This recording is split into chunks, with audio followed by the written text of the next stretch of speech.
বিএনপির ভারপ্রাপ্ত চেয়ারম্যান তারেক রহমান বলেছেন, বিএনপি একটি বৈষম্যহীন উদার দেশ করতে চায়, যাতে সমান সুযোগ থাকবে সবার।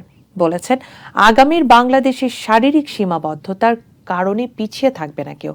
প্রতিবন্ধী নাগরিকদের সাথে মতবিনিময় সভায় এসব কথাই বলেন তিনি। মতবিনিময় সভায় প্রতিবন্ধী ব্যক্তিরা তাদের বিভিন্ন সমস্যা তুলে ধরেন।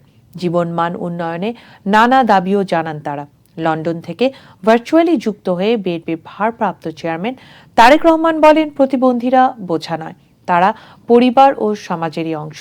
তিনি বলেন, শারীরিক ও মানসিক সীমাবদ্ধতা সত্ত্বেও যারা অর্থনীতিতে ভূমিকা রাখছে, তাদের বিজয়ের গল্প সবাইকে আলোর পথ দেখায়।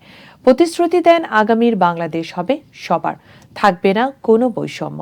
তারেক রহমান বলেন, অন্য নাগরিক অধিকার কেড়ে নেয়ার মতো প্রতিবন্ধীদের ভাতাও আত্মসাৎ করেছিল ফ্যাসিবাদী এই সরকার। ক্ষমতায় গেলে প্রতিবন্ধীদের জন্য বিশেষ স্কুল, কর্মসংস্থান সৃষ্টি, সরকারি চাকরিতে কোটা নিশ্চিত করা হবে বলেও প্রতিশ্রুতি দেন তারেক রহমান।